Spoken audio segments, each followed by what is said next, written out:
All right, well, it's 9 o'clock, so I'm going to go ahead and get started.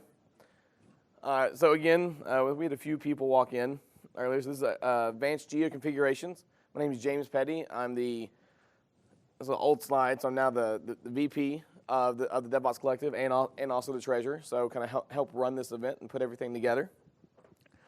And that's my Twitter handle. I'd appreciate it if you'd give me a follow. I retweet a lot of good stuff and retweet a lot of and put out a lot of tips and tricks that you guys might find useful.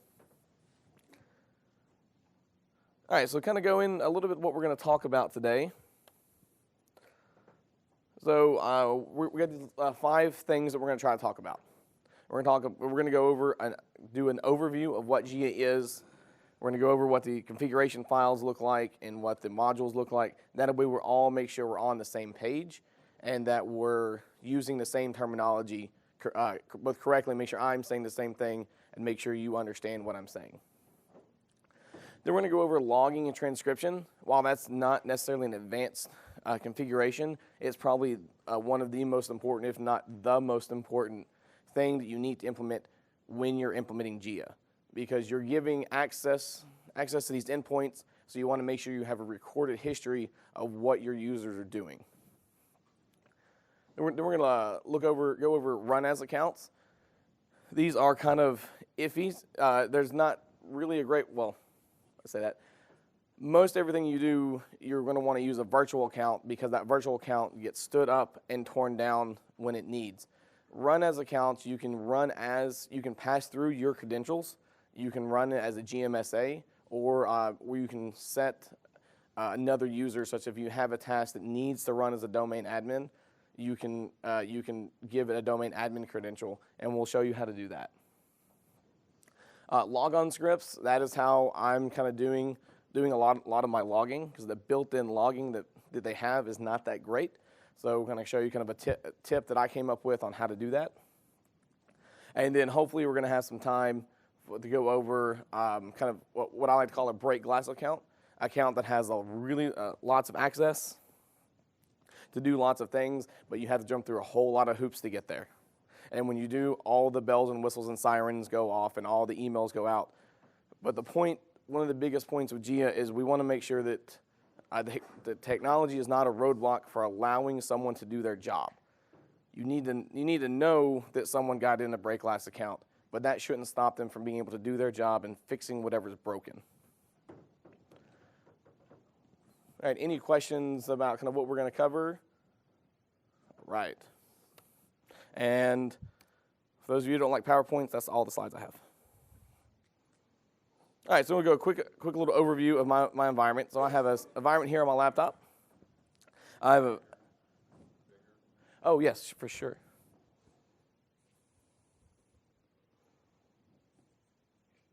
How's that? Better? Can you see it in the back? Good? Excellent. All right, so I have a domain controller that's doing domain controller-y things. We're not actually gonna play with him. Gonna play with him for a little bit. But I also have I have server 1 and server 2. Server 1 is what we're looking at, it's where all my scripts are, and server 2 is the server that we're going to be manipulating and playing with. These are all 3 servers are 2016 servers.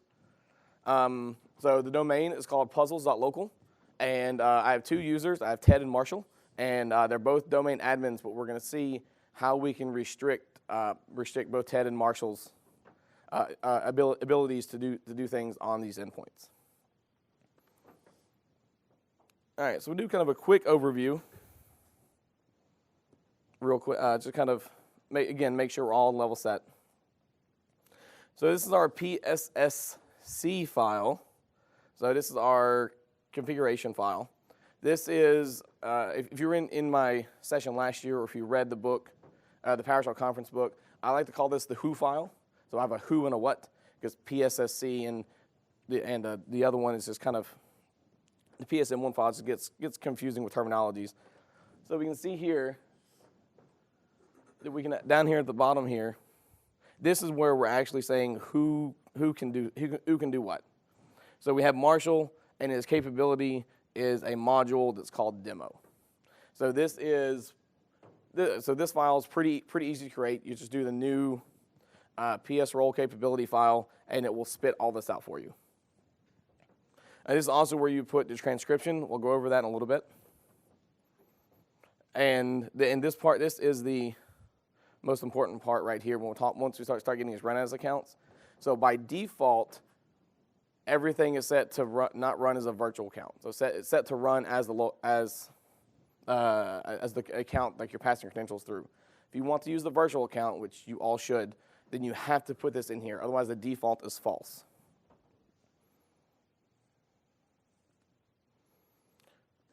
All right, now, so then we look at our PSRC file. This is the what. This is what gets super complicated really quickly because it's So you can spit one of these out by default using the new PS role capability file. And this is where you're actually defining. So remember, JEA is nothing more than a white list of commands. If you don't explicitly put it in here, it's not going to happen. This is including aliases. So if you want to be able to use the question mark, you have to put that in the alias file in order to be able to use it. If you want to use select as opposed to select object, you have to put that in the alias. Otherwise, it's not going to work. Another kind of inconvenience that we had is that tab completion doesn't work in a JEA session. Unless, and I'm going to apologize in advance, my computer crashed 2 days ago. So I did lose some of my demos. But one of the things I was going to show you is you can re-enable tab completion by using implicit remoting. So what that is, that's kind of where you would have your where object, and you would put like my where object, and using the GS and then using sessions to be able to go into those, and then using those modules, then tab completion works. Yes, Ashley. Really? Where is that documented?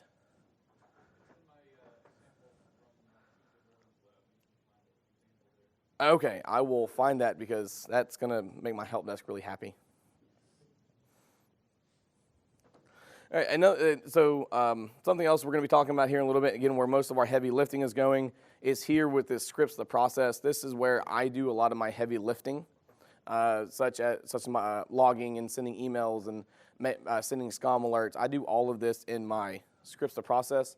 I'm not saying that's the only way to do it. I'm saying that's how I do it. All right, that was a lot quicker than 15 minutes for an overview, but so everyone kind of comfortable with JEA, everyone kind of knows what it is, know how to use it, and we're ready to hop in? Yes? So you're going to talk about the difference between the virtual admin versus the virtual user? Yes. Yep. Yeah, we'll definitely go over that. All right, so the first thing that we're going to want to do is clear the screen. Is we're going to want to kind of, so now we're getting in like login transcription. So the first thing we want to do is maybe we want to verify what endpoints are currently available to users. So you can do that by the get. This is where I hate typing live demos because I can't. Get PS session configuration. There we go. All right, so these are all the configurations that are built into the local server. Most of these are built in. So you got the workflow, the 32-bit PowerShell, the regular PowerShell remoting, and then you see we have this one here called demo. Now so we don't have to go through all of this, so we can run this. Where the where object, and we're looking for the restricted remote server, so that's going to be your JEA endpoint. So and the credits, that's new. So you can run this against all of your servers, kind of spit back a list to make sure you know what's out there on your servers. And then we want to look and see what roles are currently defined. So we can see here, I don't have any capabilities defined on this machine, but if I go to this one,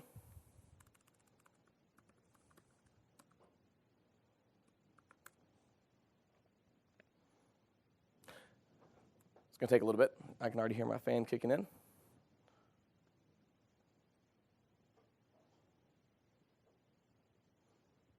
And this is why I should have. Anyway, so you can run, if I were to have role capabilities defined in this machine, we would have been able to spit everything out here. I'm sorry? Oh, yeah, that would be why I'm supposed to run everything at once. Good catch. Who said that? Excellent. Excellent dark faction sticker. All right, there we go. So now we can see that that Marshall now has the capability to run my demo module. All right, so again, I just did regular remoting right here. So now we're gonna. So we're going to enter the demo configuration. So we use this configuration name here. You can call this whatever you wish. Just demo was a lot easier.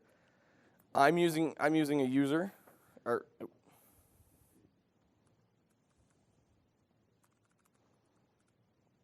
there we go. So when you're giving users the ability to get into GEA sessions, you can explicitly define a user, which is what I have done here, because I have exactly 2 users in my environment. Or you can, what you really should be doing is using a group to put everyone in.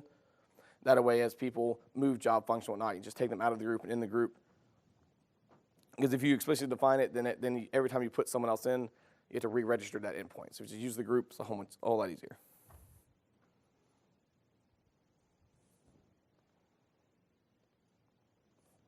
Doesn't like my password. My password also expired this morning in this lab, so.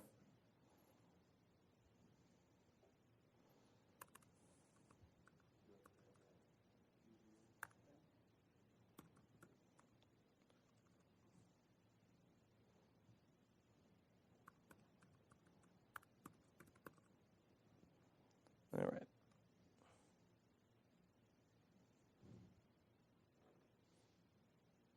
Oh, okay. This is in the wrong spot, but I'll go. So I thought I was entering in a session, not. So this is the list of commands that Marshall can currently run on this machine. So I thought I took it out. That's my apologies for being out of order.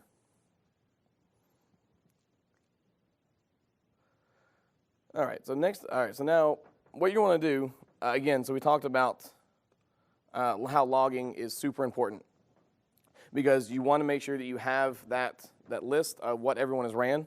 So by enabling the transcriptions inside of that configuration file, all you do is tell it where to save it. So this is my server 2. This is where I told it to save it. You can also save these out to a NAS device for your sim tool to come pick up if you need to. So the transcriptions are a little ugly, and that might be the understatement of the century. But the good news is you have who is doing what. So we know that we have Marshall was the actual user that initiated the session. We have the name of the account that he created. So again, it creates the account, the virtual account, when it needs it. So this is the name of the account. So that way, if an endpoint did get hacked or did get taken advantage of, you can actually start looking through the logs. It's going to say that it was this account. This is actually a GMSA account that we'll go over a little bit, but this is the account that did the work. This is it, and that's what they connect to. And then we start having kind of what they did. Now, it'd be really nice if we had a full just dump of everything they typed in, but that's not quite how it works. But what it does, so we see we ran the command, git command, and then we see all of the objects that it returned. We don't get the nice pretty display that that the user had on the screen, but it does return all of the objects that it ran.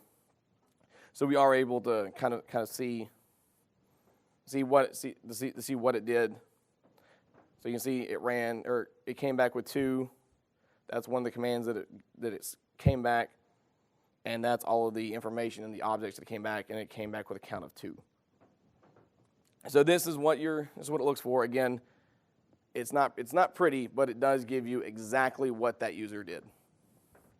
So I highly suggest you enable the logging and the transcription We're going to go over logging a little bit more and kind of my tips and tricks thing. But definitely want to have that. And you want to have this stored in an area where the virtual account you're using the account doesn't have access to. So I'm saving this in my C program data. So I'm going to explicitly make sure that that virtual account does not have access.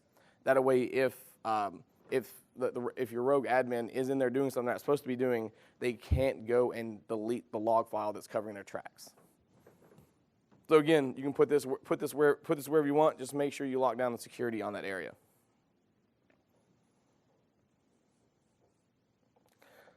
All right, questions about logging and transcriptions. I'm out of doc fraction stickers, I'm sorry, but yes, we'll still take questions. Is there any log rotation? No, it will, so if you look in this, so it will just keep filling up the file directory. So this is where you would want to probably create a scheduled task to come and clean itself up.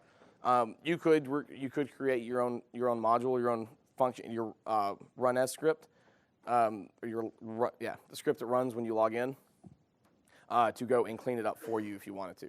But by itself, it will just keep exploding the text files until it runs out of space. Yes. It uses the count that it's. All right, want to make sure I say this correctly. Okay, we can do that. So it uses the account that it's using I believe it uses the end user's permissions. So if I were to run this as Marshall, everything's being done with that virtual account, but Marshall is the one that's going to write that log file out. Yeah, so you can see this one here. This is my GMSA that I used to connect to it. So in this instance, you have to make sure Marshall has write access to a particular area.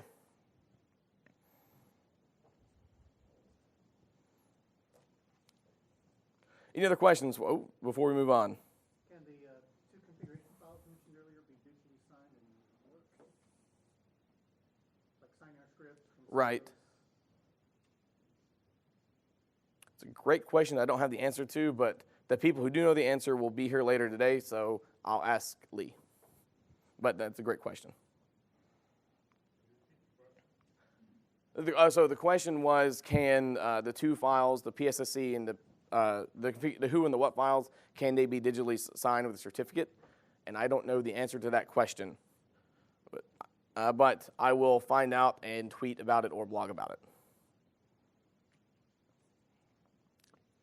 All right, so the next thing that we're going to do is the run as accounts. So again, the virtual account gets created and destroyed when it's needed, and as soon as you exit the session, it throws it away, and the next time it creates a new one. This is what you should be using by default. But sometimes you have a need to not need a virtual account. Maybe you have some process defined in your environment that requires it to be ran as a service account or with elevated privileges or maybe a domain admin. Is this something that only they can do? Like for instance, in my environment, only a domain admin can create an SPN. Creating SPN is one of the easiest things in the world. I should be able to let my tier 2 admins do that. I shouldn't have to do that. So we can take I'm getting ahead of myself. So again, you want to make sure you do the run as virtual account is true because the default is false. You can also, if you need to, so by default, that virtual account is going to be put into the local administrators group of that server. But you can use this command, the run as virtual account groups, and that will put the account in the appropriate local group on the server. And then it will not put it in the local administrators group. If you don't put this, the default is local administrator. But in this instance right here, my account would go in the print operators group, and that's all. Now, it doesn't actually work because the print operators group can't really do anything because it doesn't have permissions to run anything on the server. But if you needed to put this in the network operations group or something like that, this only works for local groups. You cannot put them on. You cannot put it in domain groups. So this is what we would edit our file to look like. So let's just go ahead and run this, and then we'll take a look and see what it looks like. So all I've done here is run as virtual account is true,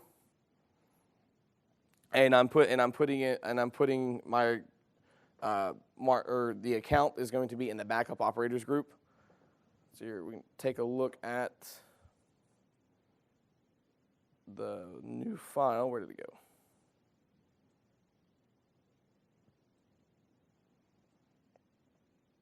I'll find these files on break because I don't want to sit here and go. So we'll go through those. I'll find those files when we have a break here in a few minutes, or in about 20 minutes. I don't want to sit here and kind of dig through them. But essentially all I did, I created a new session configuration file and told it to use the run as virtual groups. So fun fact, if you are running this, all right, trick question. So we said that when you do the virtual accounts, if you don't explicitly put the group, it goes into the local administrators group. What do you think happens when you run this on a domain controller? That's correct. The virtual account is now a domain admin. So you need to be very careful when you're creating JEA endpoints on domain controllers, because all of a sudden, little Johnny in the help desk is now a domain admin. Now he can't do much because the endpoint is restrained. But if you're not careful, like if you have, I don't know, import the AD module when you're logging in through that session, now all of a sudden little Johnny, who's not supposed to be doing anything other than answering the phones, can now reset everybody's password. So be very careful when you do that.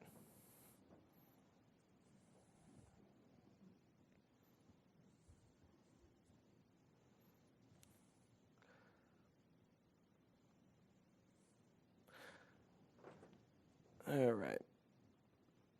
Oh, what is this? Okay, so another example we have here is in the capability files again. So this may be kind of a little bit of overview, but something that I was having problems with in my demo, which is why it's here, is the external visible commands. So by default this is commented out, but this is where you can put ping, NSLOOKUP. So in this one, who am I? That way, when I'm doing the demos, I can actually run and see the account that I'm running as. Yeah. So let's just run this. All right. Okay, and this was supposed to be taken out in the last demo, and it's not here. But thought the fire alarm was going off. I was getting a little worried. All right, so any questions or comments about the run as accounts? Yes? So why should we be using virtual accounts instead of just the user's account? So the virtual account one, so you never know the password for it. Oh, good, yeah, sorry. So the question is, why should we be using virtual accounts as opposed to passing the credentials through? The biggest thing is for security. That virtual account gets created as it needed, so you never have a need for a password. So if the user already has the rights to do it on the machine, then there's no point in creating a JEA endpoint for it, because then they can just use it, whatever remote tool they're doing, whatever they need to do their job. The JEA endpoint is constrained, whitelisted set of commands that you don't necessarily want them to have through File Explorer, computer management, or something like that. Did I answer your question? And so again, the biggest thing, that password is never known to anybody, so that account can never get compromised. All right, Brad. What I was going to say as well is the very example you gave of, oops, I just put this guy in the administrators group on a domain controller. That addition of that domain admin privilege would then be usable by that account outside of the JEA session, and you just gave your actual help desk employee domain admin at that point. Right. Giving a virtual account to be like a regular admin. Yeah, so at all costs, the virtual accounts are definitely the way to go. Yeah, and so the biggest thing, or at least for me, is the account can never be compromised because you don't know what that account's name is, nor do you know what your password is. And like Brad was saying, as soon as that session is terminated, that account's gone. So even if somehow it did get compromised, it's only living for that short amount of time. Yes? So is that assumption correct that if you have it set to use pass-through the user credentials, does that also put them in the local admin group, or is it only doing that when you're using a virtual account? It will put them, if you pass through the credentials, I believe it will put them in the local administrators group at that time. I believe that's correct. I'll double check with that and get back to you. But I believe that's correct. Isn't it so that if you have group managed service accounts, you don't have this group, like putting people in groups or whatever. It's a group managed service account that has the rights. Right. Yeah, so actually we'll put a pin in that because we're going over how to use a GMSA in just a few minutes. Because the group managed service account is definitely kind of the way to go if you have to have. So really the only reason why I would see needing to pass the credentials all the way through is if they were trying to connect to something else, like doing a file copy or something. Right, yeah, so it could help with a double hop issue is really the only reason to pass through the credentials.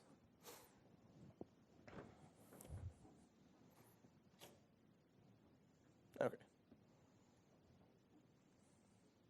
Any other questions about the run as accounts?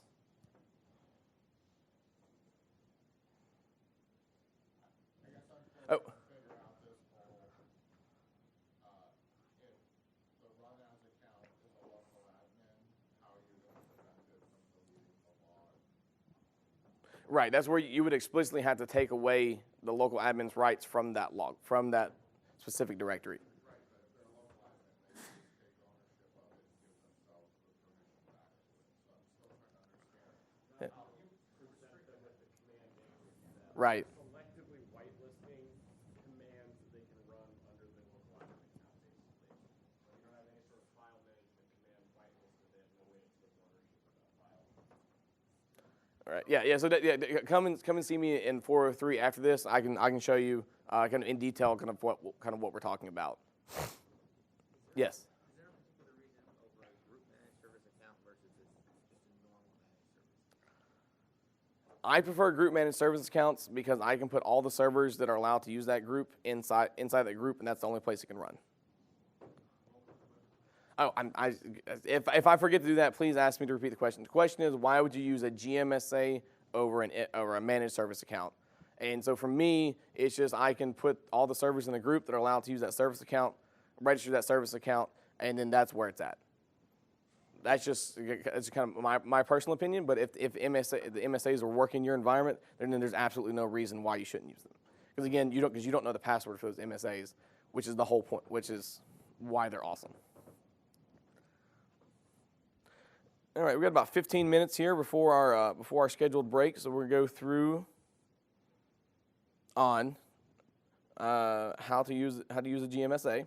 So again, the only reason that we would want to explicitly define a user for it to run as is if there was a process that was written that had to have a certain user, or there's something that they have to have access to on that local server, and you actually have to specify those credentials.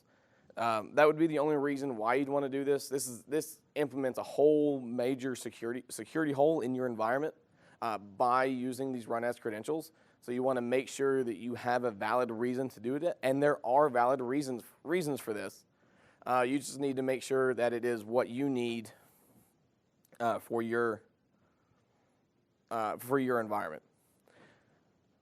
So if we want to use the group managed service account in particular, so we said the run as virtual account is false by default, but sometimes the defaults don't work explicitly well like we think they're going to. So we always want to make sure we specify the run as virtual account as false. That way I am telling it you are not a virtual account and it can't change its mind later, because it will do that sometimes. So you should always have this line in your files. Is it true or is it false?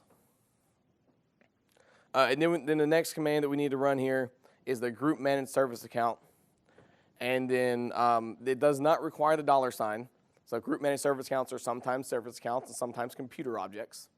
just depending on what level of AD you're on and what tool you're using at the time. So then we just put the GMSA here without the $sign. And then that's all that we have to do in order to do that.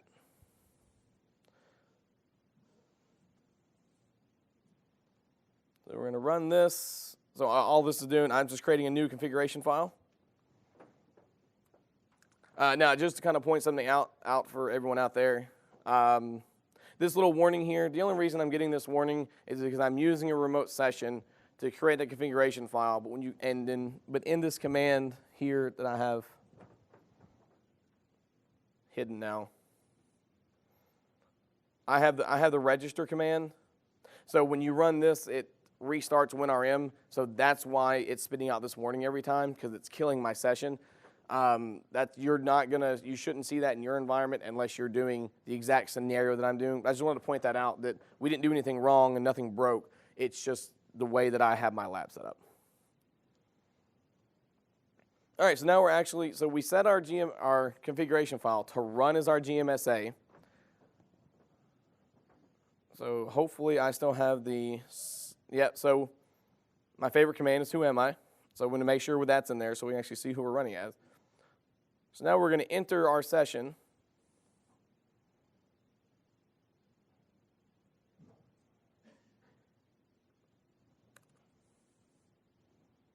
Why did that fail?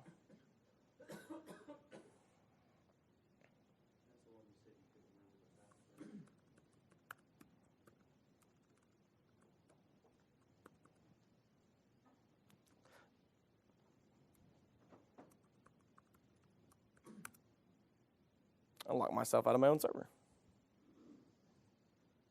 Alrighty then. All right, well, why don't we go, let's take our break just a few minutes early. So give you guys 15 minutes. We'll come back at a quarter till, so we'll give you guys 18 minutes, and then I'll figure out why I locked myself out of my server. So we're going to go ahead and get back started. So I apologize for that. But we had, like I said, my service account password expired this morning that I was using.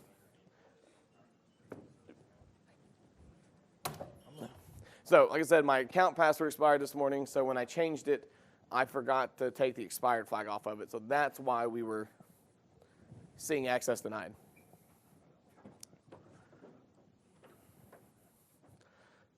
All right, but what we want to do here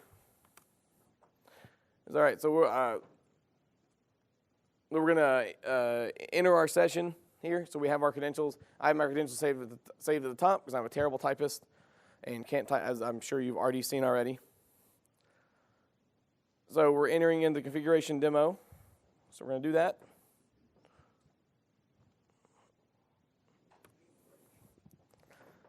All right, so now we're entering in. So remember, before we left, we put the run as virtual account to false, and we put a GMSA in. So now Marshall is the one that logged in. If we run the command, who am I? We now see that I'm running as the GMSA. Notice sometimes it has a $sign, sometimes it doesn't. Here it does. So now everything that's done in this context is done as that GMSA. So what we're going to do is we're just going to make a text file, just because it's really simple thing we can do. And what we're doing, we're just kind of proving that the GMSA is the one that actually did the work. So we can see here in the security. Yeah, so we can see over here. So this is just so you can see what I'm doing. I just have File Explorer opened up to that exact same directory. We're going to look at the properties. So we look in here to details, and we see that the owner of this text file that we just made is that GMSA. So that's just kind of proving that everything that's in that context is being ran as that GMSA.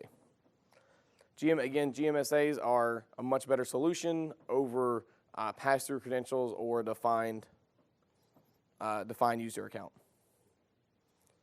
All right, like I said, my computer did crash a few days ago. I lost a couple of my demos, but one of the demos was the pass-through credential. You do that very much the same way as you do here. So you take this group managed service account line out, and then there's a flag you can put in here to pass through your credentials. Again, big major security flaw when you do that, so only do that if you absolutely have to. And this is where we were supposed to take the break before the lab went boom. All right, any last minute questions about run as accounts? All right, so I did have a couple points of clarification from people coming up during the break. The first question was, does GEA run on Linux machines? And the answer is no. GEA is built on using WinRM endpoints, and WinRM just doesn't exist on Linux machines. Sudo root files is about the only way that I'm aware of to kind of do that. Another point of clarification that we had was that the transcript log is written by the system account, not as the person who initiated it. That was my fault. That was on the impression I've been for the last 3 or 4 years. So we did get that clarification. And the last point of clarification was the question of what happens if you're using a pass-through credential and does that user automatically get added to the local admin group like the virtual account does? And the answer is no. So if you're using the pass-through credentials, it does not put that user in the local admins group like we thought it did. So I just wanted to make sure we pass those along. All right, so the logon, next thing we're going to talk about is our logon scripts. This is where I do, again, this is just my personal opinion, how I have things implemented. I'm not saying it's the best way, it's just how I did it. This is how I do most of my security and my logging. Because inside of my startup scripts, I can put anything I want, and the system account is going to run, or the system account is the one that's going to run that the logon script before the session is presented to Marshall. So again, I'm putting, just kind of show what we're doing. We're going back as a virtual account, and then this script's the process. This is the script that's gonna, when you run to it, this is where it's going to start doing everything. So this does, I do believe this does need to be local to the machine. I don't believe you can call it out to UNC path. So maybe you want to have like some kind of release pipeline that can copy that file out. And then of course make sure that they don't have access to monkey with it. So I'm just going to run this so that we can watch our script process.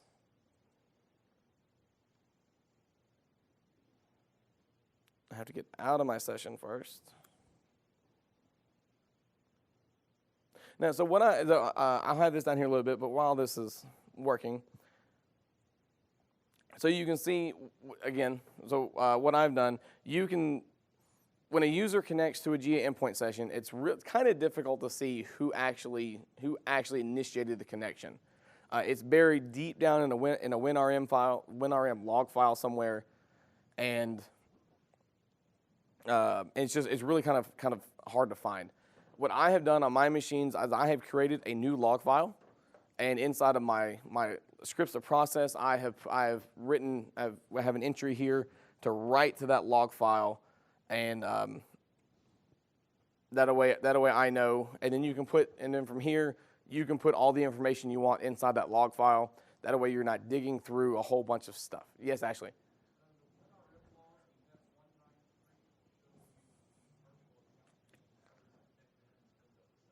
Right, but I don't think it tells you who spun up the session, though. Right, yeah, and that's the problem that I'm solving here. Yeah, so while all this is doing is just writing a simple message, you can very easily just take who actually initiated that connection, write that to the log file, and be done with it. So again, this is how I've gotten around the security protocol. There are different ways to do it, but that's how we're going to do it today. All right, so now we're going to enter so we've done this. We've done our script. So we can just simply say there, this again, all I did was write host or write output.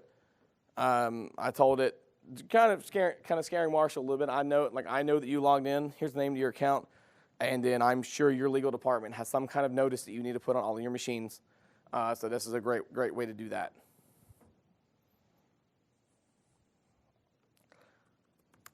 and just kind of show you what my log files look like.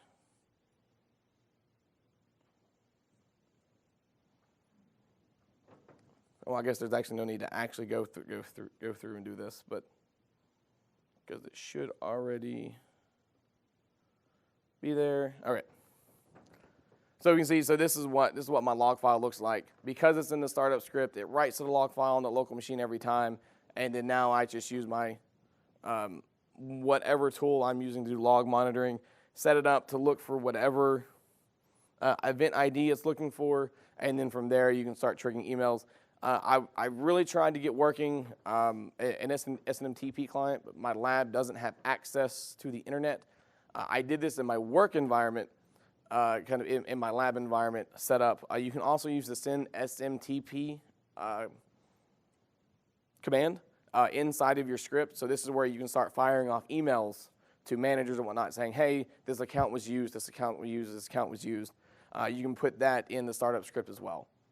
Again, I don't have a demo here, but I did get that working in my my lab account, or lab back at work. All right, so here.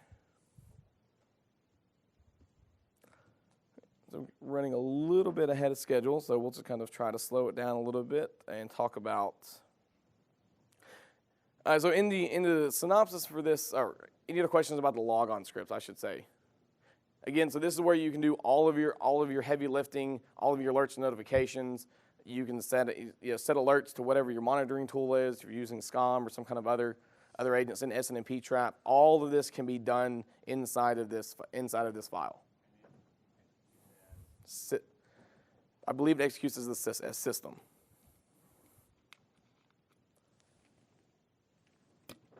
All right, so in the synopsis or for this session, we talked about how we were going to create a break glass type account. Something went terribly wrong. Your only domain admin is on a cruise off in the middle of the Atlantic Ocean, and he can't log in and help you. So the kind of what do you do in that type scenario? So what we can do is using the privileged access management functionality. Again, so you need to be on server 2016 AD functional level to take advantage of this. If you're not there already, you should get there because this is my favorite tool they have. So using the privileged access management function, I can add a user to a group for a limited amount of time. I can specify the number of seconds that I want this user to be in a group. So, and you really don't even need this for a break glass account. This could be if you need to have a process run at midnight every night, and it needs to run as a specific user. Maybe it's grabbing something off a SharePoint site. So you want to use that pass-through credential to pass it through, but you only want that user to have it from midnight to 12:30. This is the perfect opportunity to do that. So you have your script automatically add Marshall or whoever your user to the group. Tell them they're allowed to be in there for 30 minutes. Then your scheduled task can then kick off your GEA configuration, your GEA session, do whatever it needs to do, and then automatically take them back out of that group. And now not only do you have constrained endpoint, but now you have put a constrained time limit that user can use that constrained endpoint. So you're just keep wrapping around that the security on that even more. It's called privileged access management. It's probably my favorite feature inside of Server 2016.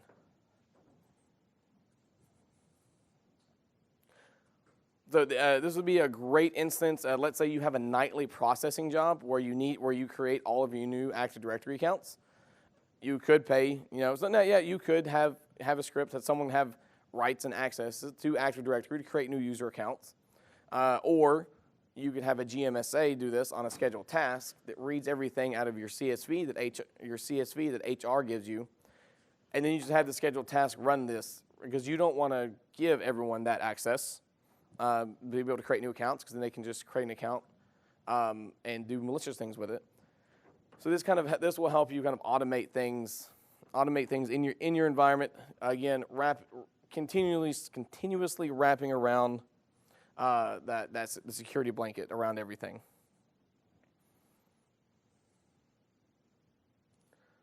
And then of course, when you do this, so this can also happen in a break glass account scenario. Maybe you have a GMSA that's a domain admin that is always disabled, but your domain admin's on a cruise in the middle Atlantic. You can enable that account, put that account in a domain admin group when it's needed, and now you can log in and, at the very least, kind of make one of your other admins a domain admin in the meantime. So this is how you would do kind of a break glass account scenario. You can give these accounts wide open access. So what you can just start listing modules and put the star here. So like we see right here. Now this is the way they can start. You can start logging in and start actually trying to fix things that went boom.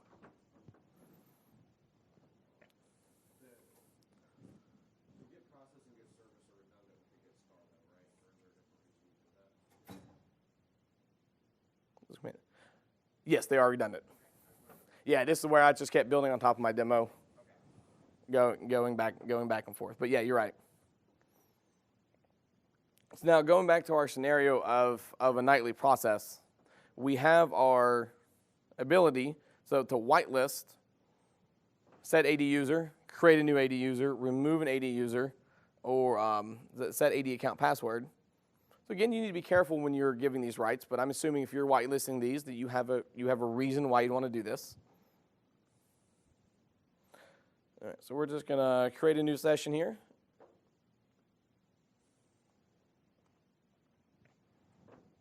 I have to get out of my session before I can make a new session.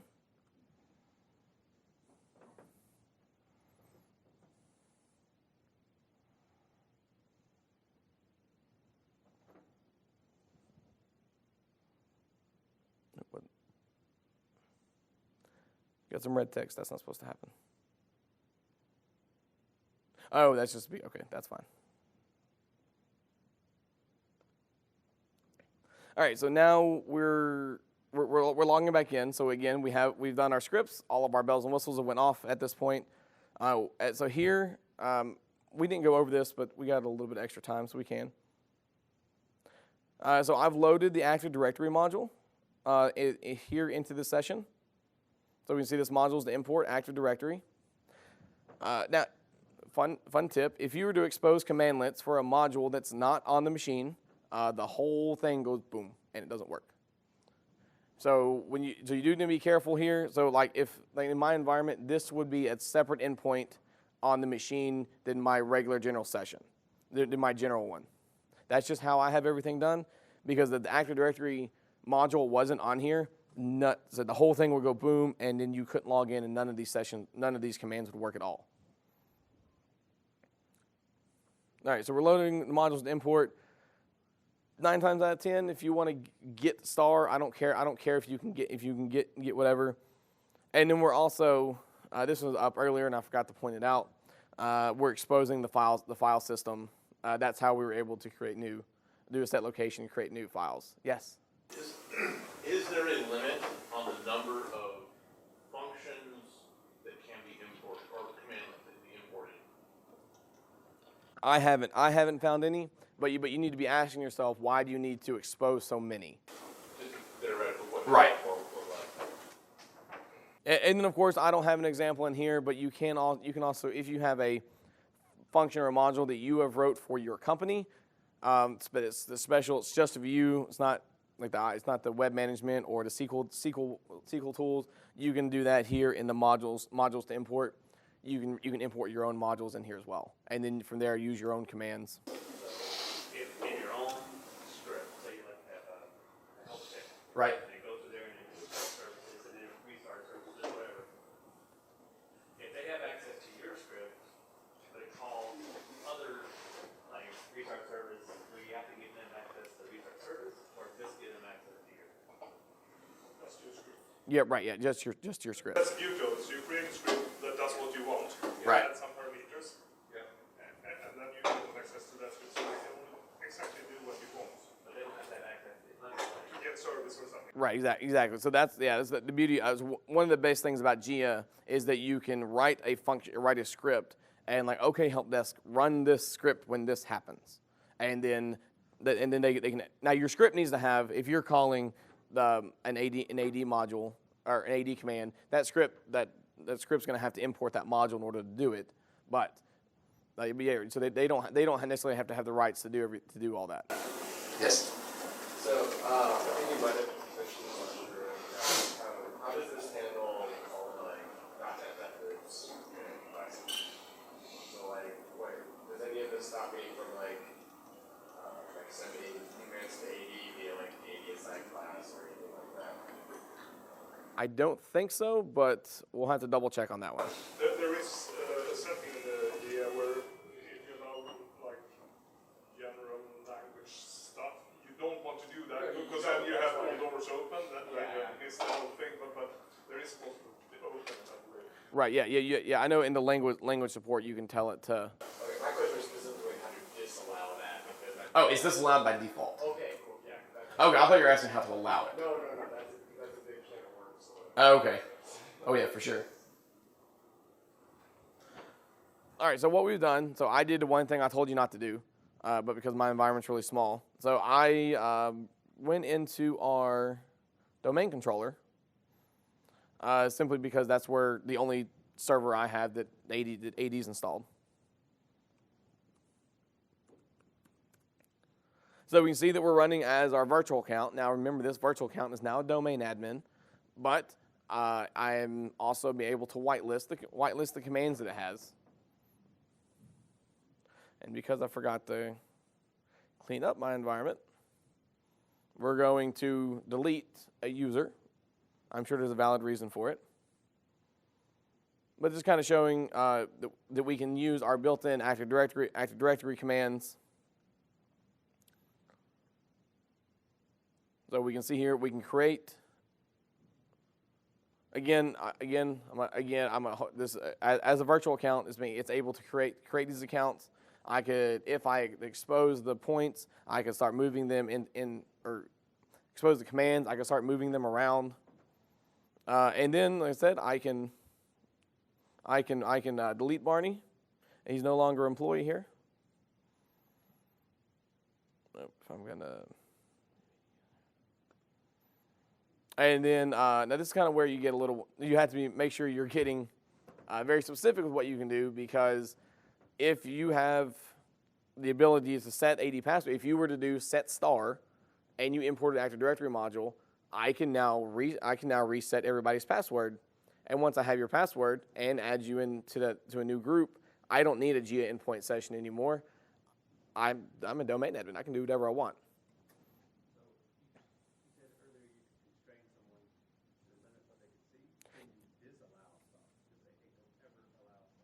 No, because so the question was, can you disallow, like get star? Can you explicitly say that? So the only reason that get star would be in there is because you typed it. So again, being a whitelist, it's only what you tell it it's allowed to have. So if you put set star in there, it's because that's what you put.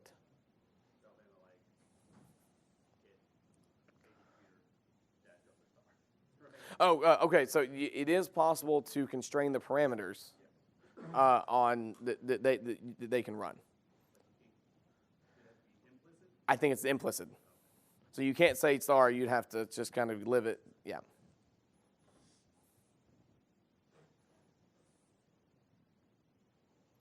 All right, and I don't believe this. Yep, that's where my. So I was going to show you how you could reset the password for that, but that was in part of the script that went boom. So that's all the content that I have. I see lots of hands with questions, so I'll take the next 15 or so minutes kind of do that. I saw you in the back. So if you enable the file system provider and you're running as a virtual account, which is in the administrator's group, and you allow get star, does that mean you can do get content on any file in the file system? Yes. And on a domain, on a domain controller, that would mean you could, for example, get content ntds.dev. Yep, that's exactly what that means.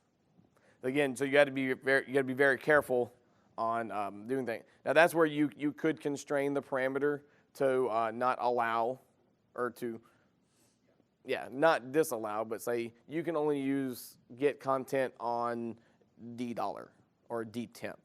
So, but yeah, you're right. You could theoretically start getting into your AD database. Does strict mode restrict methods on objects? I'm sorry, what was that? The strict mode setting, does it stop you calling methods on objects? For example, with the file system provider, obviously you have an object, like whether or not you could call some sort of set content method, or I can't remember what the correct name of the method would be, but like some way of manipulating file system through a method on an object. Does strict mode restrict that, or strict language mode, is it? Or constrained language mode. Yeah, I'm not 100% sure. We may have to sit down and come see me afterwards and sit down 4 or 3 and play around. All right, I think in the blue shirt, yeah. Is it possible to combine or overlap multiple GMSAs? The scenario would be a help desk for a IOP person that has got the role for AD issues, and somebody else is in the hot seat for VM issues with vCenter, and somebody else is in the hot seat for other stuff, and somebody has to leave. Check out early. Can you overlay them, or do they have to have all of it in one? Yeah, so the question is, can you kind of overlay, can you overlay GS sessions kind of in general? Is that what you're asking? Yeah, so the way I have it set up in my environment is I have my VMware endpoint, I have my IIS endpoint, I have my AD endpoint, simply because they're on different servers, and because if those modules aren't there, the whole endpoint goes boom. So that's just kind of how I have it written. Now, the same people have access to all the different endpoints, but they just have to give it that configuration name. To be able to access it. You could implicitly remote all of them into one PowerShell window, right? That's actually how I do it. Right. Okay. Yeah. So that'd be. Yeah. I actually have two. All right. At a time. Yeah. Is there any way to control the naming scheme of virtual accounts? No. Because it's going to give it the super arbitrary name, and it's different every time. And the next question was has to do with the restart of the remote service. Yeah. Right. There are a lot of times, especially when you're debugging problems where there's multiple people trying to resolve it, and multiple people need to log on to the same server. Will that kill one of the sessions of the other person? No. No. No, it wouldn't. So the WinRM service only, in my instance, only got restarted because I was registering a new endpoint. Okay. Ashley. So on the combining, if you log in with the exact same user credential, not different credentials, but you've got a single user credential, within a JEA configuration, you can have multiple role capabilities.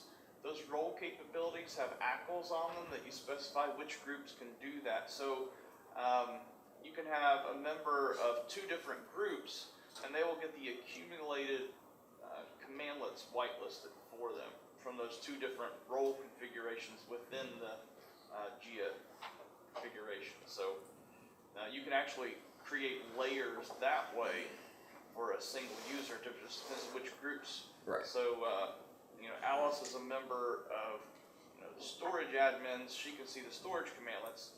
Bob's a member of the network team. He can see the network commandlets. Charlie's a member of both teams. He can see both groups of commandlets. Right. Okay. Yeah. That's definitely one way. Maybe a better way to do it than I'm actually doing it, but. All right. So Yeah. Yeah.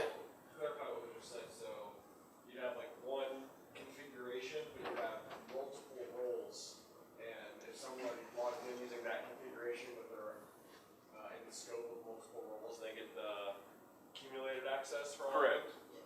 Okay. Yeah. So if I wanted to, now the syntax is just a little wrong here, but we'll get what we're looking for.